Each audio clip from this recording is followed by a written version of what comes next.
दुआ ज़हरा के टॉपिक पर काफ़ी दिनों से हम खामोश थे और कुछ नहीं कह रहे थे। वो इसलिए क्योंकि इस केस में इतने सवालात हैं, इस केस में इतनी कन्फ्यूजन है, इस केस में इतनी अपडेट्स हैं कि समझ ही नहीं आ रहा है कि क्या चीज़ सही है, क्या चीज़ गलत है।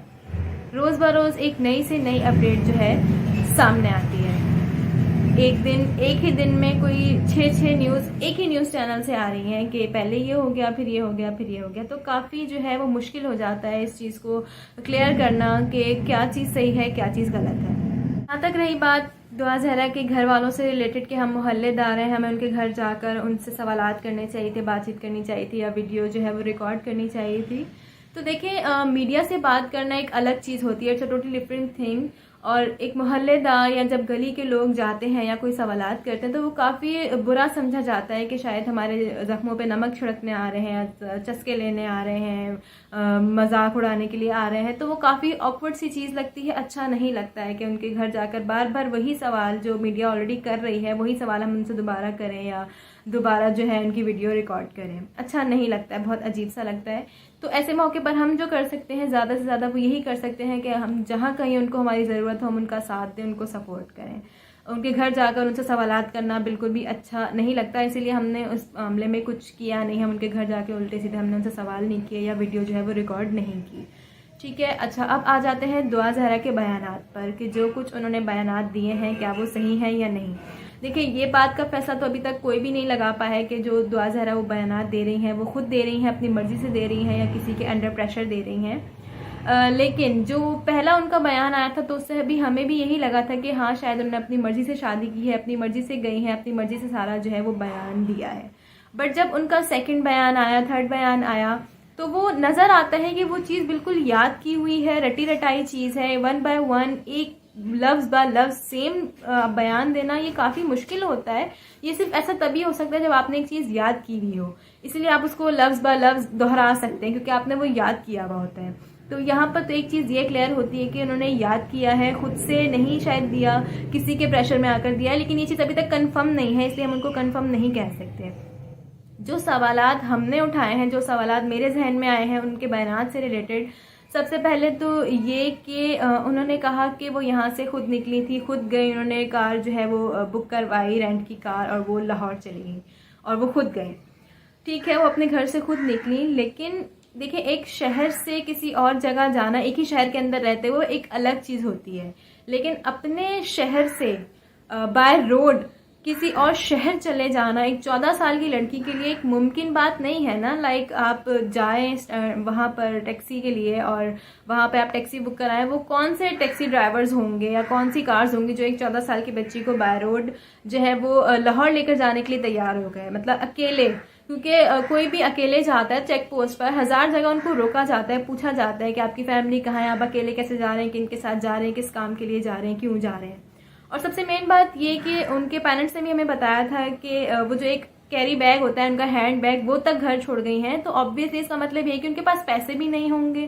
तो यहाँ से बाय रोड जाने के लिए उन्होंने इतने पैसे कहाँ से अरेंज किए, कैसे वो वहाँ चली गई, एक सवाल तो ये बनता है। अच्छा, दूसरा सवाल जो हमारे जहन में उठता है वो ये है कि उन्होंने कहा कि मेरे पेरेंट्स मुझे मारते पीटते थे। देखिए, ये तो हम सब मोहल्ले वाले गवाही दे सकते हैं क्योंकि वो यहाँ पर काफ़ी अरसे से रह रहे हैं, तो हमें पता है कि वो बहुत ही ओपन माइंडेड लोग हैं, बहुत ही माशाल्लाह उनका आज़ाद माहौल है, किसी तरह की कोई रोक टोक, कोई ज़ोर ज़बरदस्ती नहीं है। अगर किसी छोटी मोटी चीज़ पर पेरेंट्स ने मार दिया, लाइक अगर उनको पबजी के गेम का पता चला, कोई उल्टी सीधी चीज़ उनके नज़र के सामने से गुजरी और उन्होंने उस पर थोड़ा सा डांट दिया या गुस्सा किया, तो इसका मतलब आप ये नहीं कह सकते कि वो उस पर तशद्दुद करते हैं या उसको मारते पीटते हैं।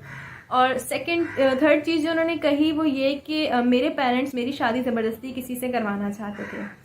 सीधी सी बात है कि वो सिर्फ अभी 14 साल की है, उनके पेरेंट्स ने बाकायदा मैरिज सर्टिफिकेट, उनके बेफॉर्म पासपोर्ट सब कुछ दिखाया है, वो साफ नज़र आता है कि वो सिर्फ और सिर्फ 14 साल की हैं। तो 14 साल की लड़की की शादी इतनी जल्दी पेरेंट्स कर ही नहीं सकते, क्योंकि अगर आपने देखा हो जो मीडिया पर जब भी इनके पेरेंट्स आए हैं, साथ में उनके जो सिस्टर होती हैं, उनकी वालदा की सिस्टर, जो कि बहुत से लोग समझते हैं कि वो दुआ ज़हरा की बड़ी बहन है, लेकिन नहीं, वो दुआ ज़हरा की खाला है। अक्सर मीडिया पर जब भी आए हैं वो उनके साथ मौजूद होती हैं। वो खाला है माशाल्लाह, काफ़ी यंग हैं और वो इतनी बड़ी हैं, लेकिन उनकी शादी अभी नहीं हुई है, वो अनमैरिड हैं। लाइक कि वो यंग है, लेकिन अगर शादी की बात चलेगी तो पहले उनकी शादी होगी, उनकी शादी की बात चलाई जाएगी ना। अगर जल्दी शादियों का रिवाज हो या ज़बरदस्ती शादी करवा दी जाती होती तो पहले ऑब्वियसली खाला की शादी होती, लेकिन नहीं।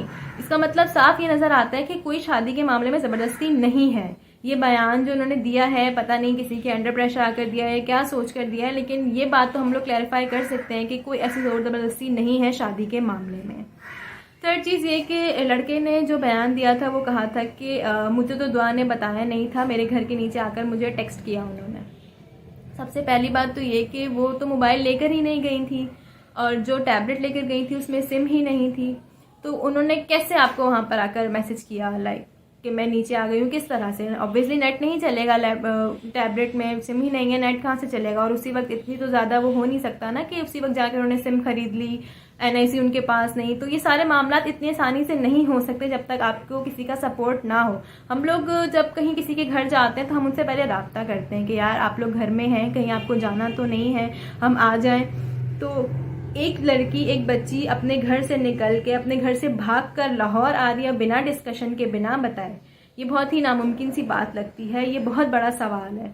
ये सारे इस तरह से ये पता चलता है कि सारे बयानात में झोल है, कहीं ना कहीं कोई ना कोई कंफ्यूजन है, क्योंकि किसी का बयान कुछ कह रहा है, किसी का बयान कुछ कह रहा है, मैच नहीं हो रहे आपस में। ना ही वो लड़का, ना ही उस लड़के और दुआ सहरा के बीच में कोई ऐसी अटैचमेंट नज़र आ रही है कि जिससे पता चले कि हाँ ये वाकई ही पसंद की शादी है।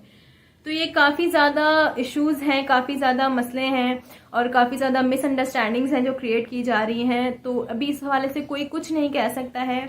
दुआ सहरा के वालिद ने ये कहा है कि मैं ऐसे नहीं छोड़ूंगा, मैं पूरी तहकीक करूंगा और मैं लेकर आऊँगा दुआ को। तो ये एज आ फादर बहुत अच्छी बात है, उनको ये करना चाहिए, क्योंकि दुआ की गलती ये ज़रूर है कि वो अपने घर से अपनी मर्ज़ी से निकली हैं, लेकिन उसके बाद उनके साथ क्या हुआ है, ट्रैप हुई हैं, नहीं हुई, किस तरह से हुई है, क्या सब कुछ चल रहा है, किस प्रेशर में वो बयान दे रही हैं, क्या चल रहा है, कुछ नहीं पता। हमें नहीं पता कि वो बच्ची कितनी मुश्किल में होगी, उस पर क्या गुजर रही होगी, कुछ आइडिया नहीं है। तो हम यही कहेंगे कि उनको ये केस नहीं छोड़ना चाहिए, उनको पूरी तहकीक करनी चाहिए। उनके फादर ने ये तक कहा है कि बेटा जो गलती हुई सो हुई, एक बार कह दो कि बाबा आ जाओ, मैं खुद लेकर आऊँगा, या एक बार वापस आ जाओ, मैं सब कुछ भुला दूँगा। तो ये बहुत बड़ी बात है और एज अ फादर यही करना चाहिए। तो बस अब अल्लाह से हमारी यही दुआ है कि जल्द से जल्द ये केस सॉल्व हो, सच सामने आए कि क्या हो रहा है, क्या नहीं हो रहा है, कैसे हुआ है, वाकई निकाह हुआ है या नहीं। क्योंकि निकाह ख्वां जिन्होंने निकाह पढ़ाया है वो खुद मुकर गए कि भाई मैंने तो ये निकाह पढ़ाया ही नहीं है। अगर वाकई इतनी जेन्युइन चीज़ें होती तो वो क्यों मुँह करते कि नहीं भाई, वो कहते कि हाँ मैंने पढ़ाया, ये चीज़ें जेन्युइन थी, मैंने इन बेसिस पे पढ़ाया है। लेकिन कुछ ना कुछ तो बीच में है ऐसा जिसकी वजह से वो मुकर गए कि भाई मैंने तो निकाह नहीं पढ़ाया। तो अल्लाह से बस यही दुआ है कि वो बच्ची जहाँ भी है, जैसी भी है, अल्लाह उनको खैरियत से रखे, खैरियत से वापस ले आए और जहाँ भी हैं खुश रहें। अगर वो खुद से जा रही हैं, खुद से रहना चाहती हैं, तो वो भी जो उनके मामलात है पीछे, लड़के का बैकग्राउंड सब कुछ अच्छा हो, और अगर वो कुछ किसी मुश्किल में है तो जल्द से जल्द इसकी तहकीक हो, जल्द से जल्द ये सच सामने आए और बच्ची बहिफाजत अपने घर पहुँच जाए। तो बस यही थी कुछ आज की अपडेट्स। कोई और अपडेट्स हमें मिलेंगी या कोई ऑथेंटिक न्यूज़ हमें पता चलेगी तो इंशाल्लाह हम आपके साथ ज़रूर शेयर करेंगे। बाकी आपसे इजाज़त चाहते हैं, अपना बहुत ख्याल रखें, अपने बच्चों का बहुत ख्याल रखें। अगर आपके बच्चे छोटे हैं तो काइंडली उनको अभी फ़िलहाल मोबाइल से दूर रखें, एटलीस्ट 18+ हो जाएं या इतने समझदार हो जाएं कि उनको पता हो कि उनकी एज में क्या चीज़ सही है, क्या चीज़ सही नहीं है, तब आप उनको मोबाइल दें या इस तरह की चीज़ें दें। और आप सब लोग अपना बहुत ख्याल रखते हैं। मिलते हैं आपसे अपनी नई